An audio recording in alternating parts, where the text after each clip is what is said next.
America is the hottest economy anywhere in the world by far. Foreign leaders come in to see me. Congratulations on your economy. A record 158 million Americans are now employed, the highest level of employment in our country's history. President Trump firing up the crowd, touting his winning economy, or our winning economy, at a massive rally in Kentucky. Joining us on the couch is the president's son, Donald Trump Jr. He's the executive vice president of the Trump Organization, author of a new book, comes out today. It's called Triggered, How the Left Thrives on Hate and Wants to Silence Us. I'm surprised you're not wearing one of those read the transcript T-shirts. But you should, because that's everything else is show. Just read the transcript and it's over. And that's why you're seeing all of this nonsense. I mean, hey, the Washington Post wrote an article that launched 19 minutes after the inauguration, making the case to impeach Trump. This stuff's been going on since the day he won the election, and we all know it. It's a sideshow, and I think, honestly, the American people, they get it. They see through this nonsense so well. It's such a big part of what I wrote in the book is the constant hypocrisy, the one-sidedness of it all, whether it's through mainstream media, who's functioning as the marketing arm of the Democrat Party right now, or social media and the censorship and the bias there. I mean, it was great, because in these interviews, you can do 5 minutes, and you try to get it all out. In the book, I got 300 pages to go into detail about all of those experiences, whether it's the bias, whether it's the media, whether it's, my time under the gun, because kids are off limits, except for when they spent 2 years trying to throw me in jail with 30 hours of testimony in front of multiple committees and all of this nonsense. But obviously, Hunter Biden is off limits. Yeah. So I think I try to spend a lot of time to drive home those points so real people get it and they see it. People do see that. I mean, if you talk to conservatives, they're sick of this. Meet the Press. Even Chuck Todd did that whole montage, went to these early primary states, and people were saying... They're like, stop. I had it yesterday in the airport. A guy comes up to me. He's like, listen, I'm actually sort of a Democrat, but I wish they'd just let him try to do his job. Like, just let them try. I mean, whether you have USMCA that's been sitting on Nancy Pelosi's desk for 9 months. Which is going to pass. It would take 5 minutes. Trust me, they have 5 minutes, despite all the showmanship and all of the nonsense and all of the fake sound. They can't give him a win, but it's not just a win for him. They can't give a win to the American people who would benefit. The economy's roaring. Hey, let's add some more jobs. Let's add some more business. Let's get rid of these stupid trade deals. NAFTA, which it spent 25 years shipping the American dream to countries that hate our guts. Okay? That's all it accomplished. This renegotiates that, and she won't even put it up. And we all know it's going to pass, with Democrats signing on as well. See, what your dad did is take the Republican argument, which was free trade is good, international trade is good, and the Democrats are like, hey, I don't think we should do that. We should worry about unions here. Your dad goes, no, I don't like the free trade deals we cut. So it threw Democrats off. They used to have an old argument. They go, wait a second, he actually wants to bring, he took the issue back, so they don't know what to do. The reality is, this isn't your grandfather's Democrat Party. If you look at their party platform, it's not for working-class Americans.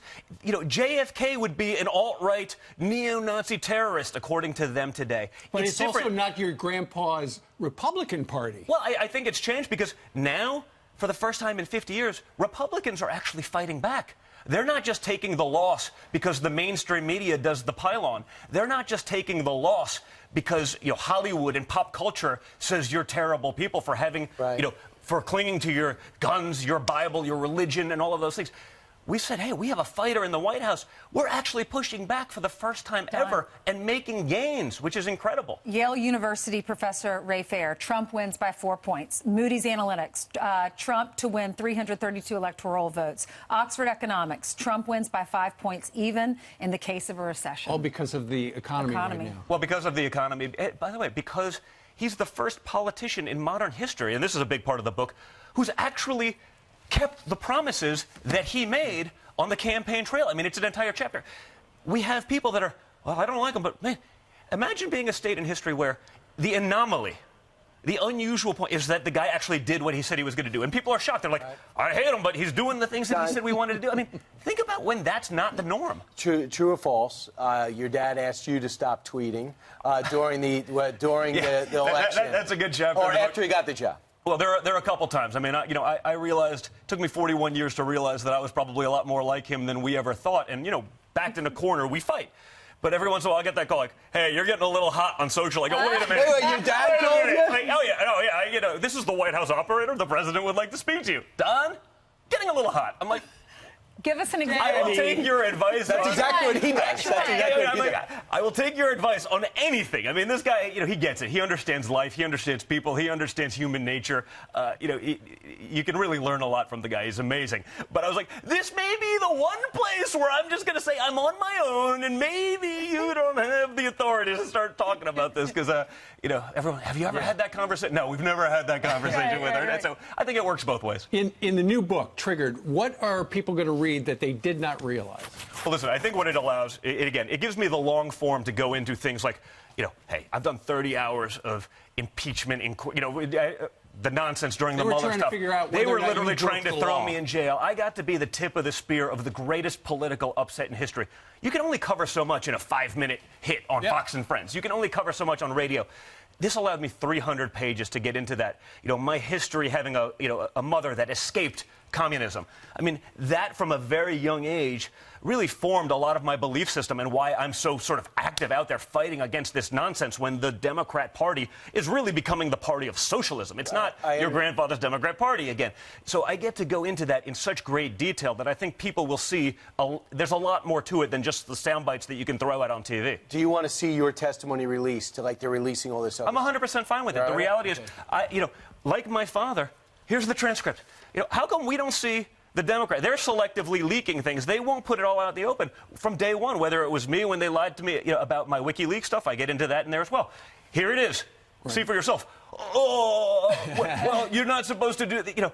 We're the only ones that are actually being open and transparent, so I get to read about the democracy dying in darkness from the Washington Post every day, but they have no problem with their people, who they're the marketing wing of, keeping everything in total darkness from the American people. Are you nervous? It's sick. Are you nervous? Today, Brian's book comes out, too. I am. But listen, the Alamo is great, but the Alamo's been around for like 100 years, so you can wait a week or two and buy Brian's book, and nothing will have changed. But 2020 is within a year, and this is a lot there. So good luck, Brian. Buy this, and you'll be triggered. The Alamo will still be around. Donald Trump, hold on a second. Donald is there an Trump expiration date on that? There isn't. So Brian should do awesome next week. After you buy Triggered, Right. And by the way, wait a week or two, and then go buy Brian's book. I love you, buddy. You can buy Triggered at Barnes & Noble. You're going to be at between 6 and 8 o'clock this evening. Here in New York City. Fifth Avenue, 555 Fifth Avenue. 5 and both.